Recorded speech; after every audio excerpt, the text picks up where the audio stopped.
Армысыздар, Әлқадыр алқасы, бүгінгі жобаға қатысушы достар. Мен Асқар Байжан және Тембар Аружан. Бүгінгі жобамыз тақырыбы IT фармацевт және есеп.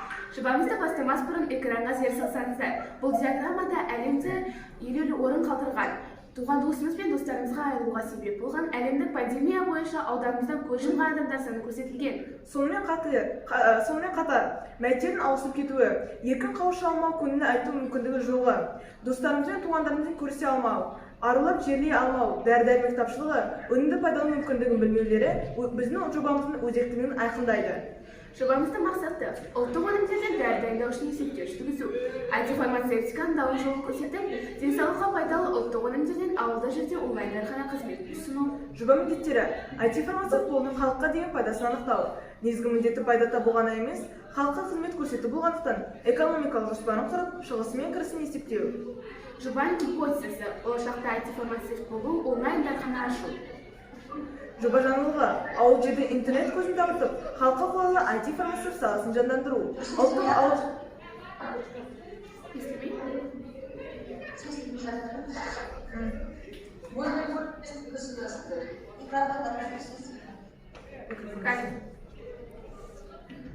Естіп тұр ма? Естіп тұр, интернетті сұрағына баяғысын. Айта берейік па?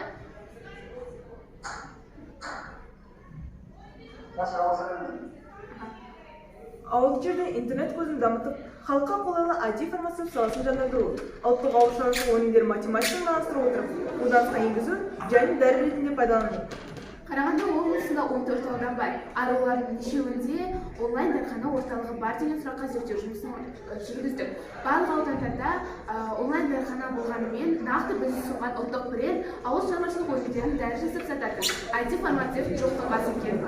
Болашақ бұл өзекті ойымыздың елімізге пайдасын анықтау үшін сауалнама жүргіздік. Болашақ жастардың қолында демекші, көпшілік те бізді жобамызды қолдады. Ерікті түрде өзен ағын кәсіпті дамытуға деген құлшылықтарын арттыру мақсатында сыныптар арасында онлайн аптека жайында сұхбат жүргізген болатынбыз. Көбісі біздің осы ойымызды қолдаған себепті біз онлайн аптека платформасының бастапқы сайтын аштық. Бұл онлайн аптека платформасының бастапқы сайты. Бұның ішінде сіздер көлікпен жеткізу, жұмыс істеу тәртібі, көлікке яғни тасымалдаушыға ақша төлеу жолы деген 3 пунктпен таныса аласыздар. Платформаға толық өңдейтін болсақ, 3 пластиктен құралған. Ол ауыл шаруашылығы өнімдері, дәрі-дәрмек өнімдері және де математикалық модельдеу арқылы әжелер ұсынған емдік жолдардың жинақтары. Яғни осы жерде егер әртүрлі есептеу жолдары бар, мысалы лимон суы арқылы біз аяқтың сіңірін тартып қалғанда жақсақ, жазуға көмектеседі. Мына жерге біз өз аяғымыздың ұзындығын жазсақ, ол бізге қанша лимон суы керек екенін көрсетеді. Тағы да басқа емдеу жолдар бар. Мысалы, өлшекті қанша жас аралығында қанша мөлшер керек деп есептеп шығарып көрсетеді.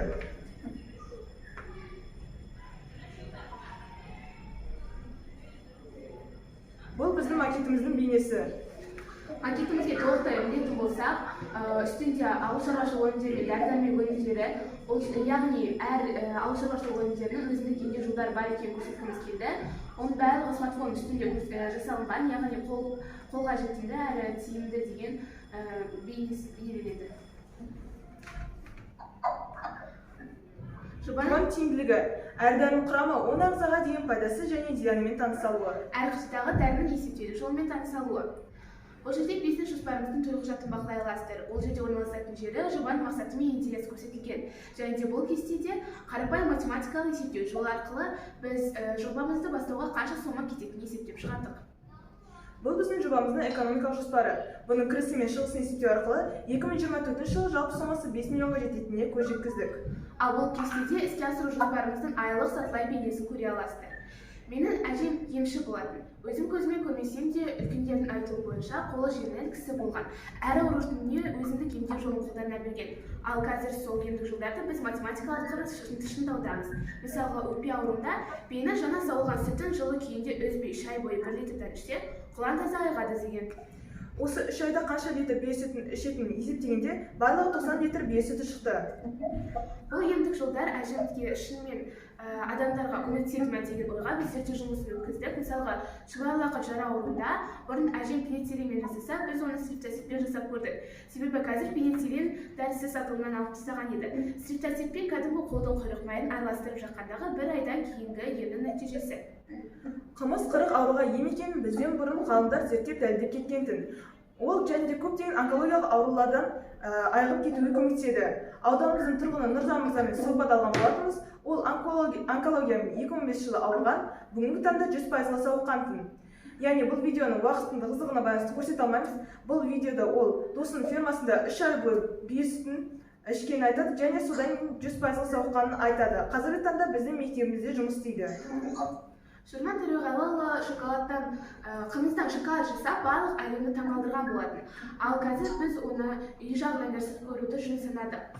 Яғни сол арқылы біз қышқыл дәмді қоймайтын балалар мен үлкендерге бұл қолайлы деп санадық. Себебі қымыздағы барлық дәруменді шоколад арқылы денеге жеткізеді. Жаңағы шоколадты тоқталатын болсақ, біз 0,2 литр қымыздан 100 грамм шоколад жасадық.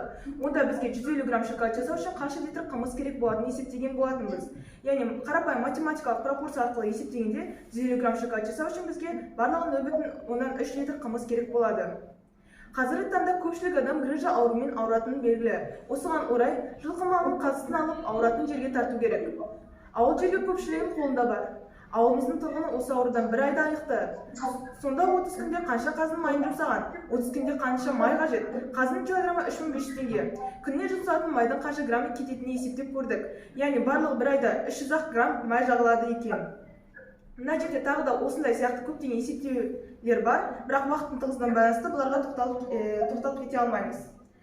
Қорытындылай келетін болсақ, онлайн аптека платформасын құрдық, математикалық модель құрастырдық. Адамымызға тың идея ойлап таптық. Есептер жинағын құрастырдық.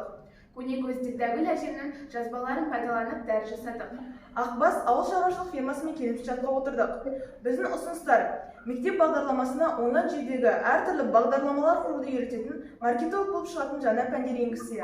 Ұлттық бренд ретінде ауыл шаруашылық өнімдерін дәрілер жасап, жылдары көне көз қариялармен математикамен және де жаңа технологиялар арқылы қолданысқа енгізілсе. Назарларыңызға рахмет.